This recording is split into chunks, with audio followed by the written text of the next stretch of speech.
बेटा हमारा एक्सीडेंट हो गया है, मुझे ज़्यादा चोट नहीं आई पर तेरी माँ की हालत गंभीर है। कुछ पैसों की ज़रूरत है और तेरी माँ को खून चढ़ाना है। 62 साल के माधव जी ने अपने बड़े बेटे से फ़ोन पर कहा, पापा मैं बहुत व्यस्त हूँ, आजकल मेरा आना नहीं हो सकेगा। मुझे विदेश में नौकरी का पैकेज मिला है तो उसी की तैयारी कर रहा हूँ। आपका भी तो यही सपना था ना, इसलिए हाथ तंग चल रहा है। पैसे की व्यवस्था कर लीजिए, मैं बाद में दे दूंगा। उनके बड़े बेटे इंजीनियर ने उनको जवाब दिया। उन्होंने अपने दूसरे डॉक्टर बेटे को फ़ोन किया तो उसने भी आने से मना कर दिया। उसे अपनी ससुराल में शादी में जाना था।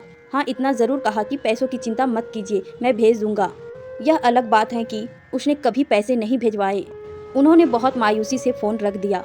अब उस नालायक को फ़ोन करके क्या फ़ायदा, जब ये दो नालायक बेटे कुछ नहीं कर रहे तो वो नालायक क्या कर लेगा।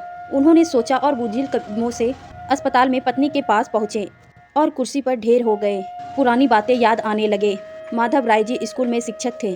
उनके 3 बेटे और एक बेटी थी। बड़ा इंजीनियर और मंझला डॉक्टर था। दोनों की शादी बड़े घराने में हुई थी। दोनों अपनी पत्नियों के साथ अलग अलग शहरों में थे। बेटी की शादी भी उन्होंने खूब धूमधाम से की थी।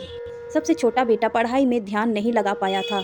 11वीं के बाद उसने पढ़ाई छोड़ दी और घर में ही रहने लगा। कहता था मुझे नौकरी नहीं करनी, अपने माता पिता की सेवा करनी है।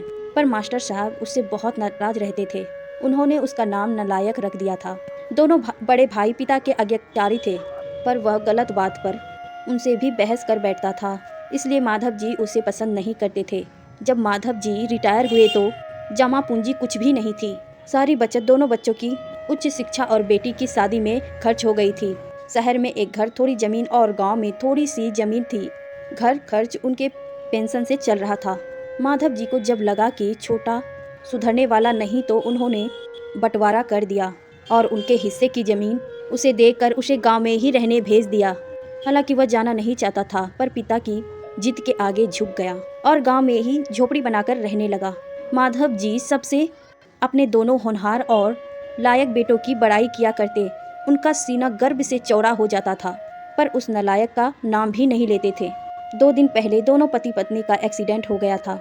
वह अपनी पत्नी के साथ सरकारी अस्पताल में भर्ती थे। डॉक्टर ने उनकी पत्नी को ऑपरेशन करने को कहा था। पापा पापा सुनकर तंद्रा टूटी तो देखा सामने वही नालायक खड़ा था। उन्होंने गुस्से से मुंह फेर लिया पर उसने पापा के पैर छुए और रोते हुए बोला, पापा अपने इस नालायक को क्यों नहीं बताया, पर मैंने भी आप लोगों पर जासूस छोड़ रखे हैं। खबर मिलते ही भाग आया हूँ।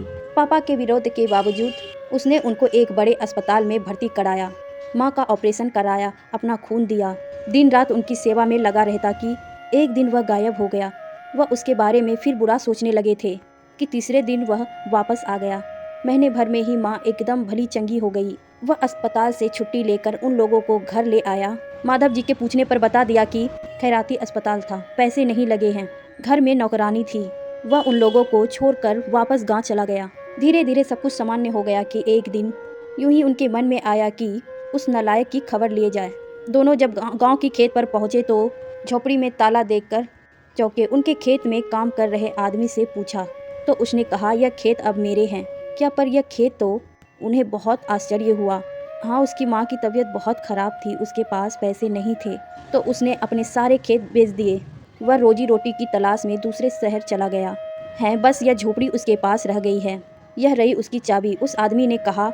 वह झोपड़ी में दाखिल हुए तो बरबस उस नालायक की याद आ गई। टेबल पर पड़ा लिफाफा खोलकर देखा तो उसमें रखा अस्पताल का 9 लाख का बिल उनको मुंह चिढ़ाने लगा। उन्होंने अपनी पत्नी से कहा, जानकी तुम्हारा बेटा नालायक तो था ही, झूठा भी है। अचानक उनकी आंखों से आंसू गिरने लगे और वह जोर से चिल्लाए, तू कहाँ चला गया नालायक, अपने पापा को छोड़कर? एक बार वापस आ जा, फिर मैं तुझे कहीं नहीं जाने दूंगा। उनकी पत्नी की भी आंसू बहे जा रहे थे और माधव जी को इंतजार था अपने नालायक बेटे को अपने गले से लगाने का।